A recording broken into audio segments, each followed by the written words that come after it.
1947 partition of India के साथ भारत आजाद हुआ, लेकिन इस आजादी की सबसे बड़ी कीमत पश्चिम बंगाल ने चुकाई।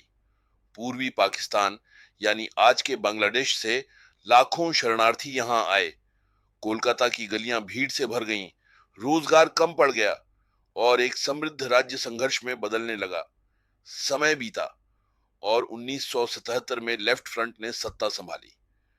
ज्योति बासु के नेतृत्व में किसानों के लिए भूमि सुधार हुए, लेकिन धीरे धीरे उद्योग खत्म होने लगे, नौकरियां कम होती गईं और युवा राज्य छोड़ने लगे। 3 दशकों तक एक ही सरकार और जनता के मन में बदलाव की चाह बढ़ती गई। इसी बीच एक नाम उभरा, ममता बनर्जी।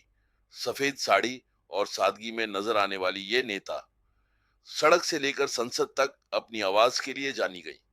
उन्होंने इंडियन नेशनल कांग्रेस से शुरुआत की और फिर अपनी party all India Trinamool Congress बनाकर अकेले संघर्ष शुरू किया। 2006 से 2008 सिंगूर और नंदीग्राम, ये दो जगहें बंगाल की राजनीति का टर्निंग पॉइंट बन गईं।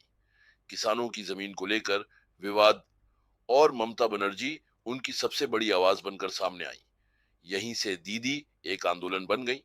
2011 34 साल पुरानी लेफ्ट सरकार खत्म और ममता बनर्जी मुख्यमंत्री बनी। परिवर्तन ये सिर्फ एक नारा नहीं, बल्कि जनता की उम्मीद थी। सरकार बनने के बाद कई योजनाएं शुरू हुई, महिलाओं, छात्रों और गरीबों के लिए योजनाएं। और कुछ समय तक लगा कि बंगाल एक नई दिशा में बढ़ रहा है, लेकिन समय के साथ आरोप भी बढ़े। भ्रष्टाचार, राजनीतिक हिंसा और प्रशासनिक विवाद। और तभी एक नई ताकत बंगाल में तेजी से उभरने लगी, भारतीय जनता पार्टी। जहां पहले इसकी मौजूदगी सीमित थी, वहीं अब ये सीधा मुकाबला देने लगी। 2019 के लोकसभा चुनाव में भाजपा ने बड़ी बढ़त हासिल की और पहली बार लगा कि बंगाल की राजनीति अब बदलने वाली है। 2021 के विधानसभा चुनाव में ममता बनर्जी ने जीत तो। वर्तमान समय राजनीतिक विश्लेषकों और शुरुआती आंकड़ों के अनुसार इस बार ममता बनर्जी और उनकी party all India Trinamool Congress को कड़ी चुनौती का सामना करना पड़ रहा है। इस स्थिति के पीछे कई बड़े कारण माने जा रहे हैं। सबसे पहला, सत्ता विरोधी लहर, एंटी इनकम्बेंसी। लगातार लगभग 15 साल सत्ता में रहने के बाद जनता के एक वर्ग में बदलाव की इच्छा साफ नजर आ रही है। दूसरा, वोटों का ध्रुवीकरण।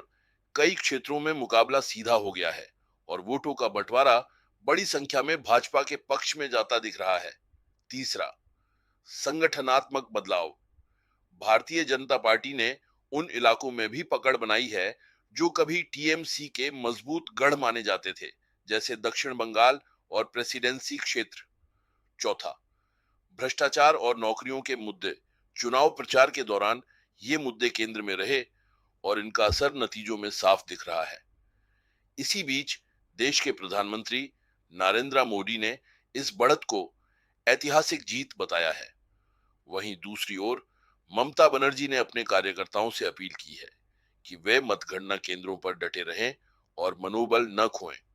अगर ये शुरुआती रुझान अंतिम नतीजों में बदलते हैं, तो यह पश्चिम बंगाल की राजनीति का सबसे बड़ा मोड़ होगा, क्योंकि 15 साल पुराना टीएमसी शासन खत्म हो सकता है और पहली बार भारतीय जनता पार्टी राज्य में सत्ता के केंद्र में आ सकती है। आज पश्चिम बंगाल एक ऐसे मोड़ पर खड़ा है जहां इतिहास खुद को बदलने की तैयारी कर रहा है। एक तरफ हैं ममता बनर्जी, जिन्होंने बदलाव की शुरुआत की थी, और दूसरी तरफ एक नई राजनीतिक ताकत जो अब उसी बदलाव को आगे बढ़ाने का दावा कर रही है। ये कहानी अभी खत्म नहीं हुई, बल्कि अब असली संघर्ष शुरू हुआ है। अगर आपको ये जानकारी पसंद आई हो तो वीडियो को लाइक ज़रूर करें और ऐसे ही इंटरेस्टिंग डॉक्यूमेंट्री के लिए विजन डॉक्स हिंदी को अब भी सब्सक्राइब करें।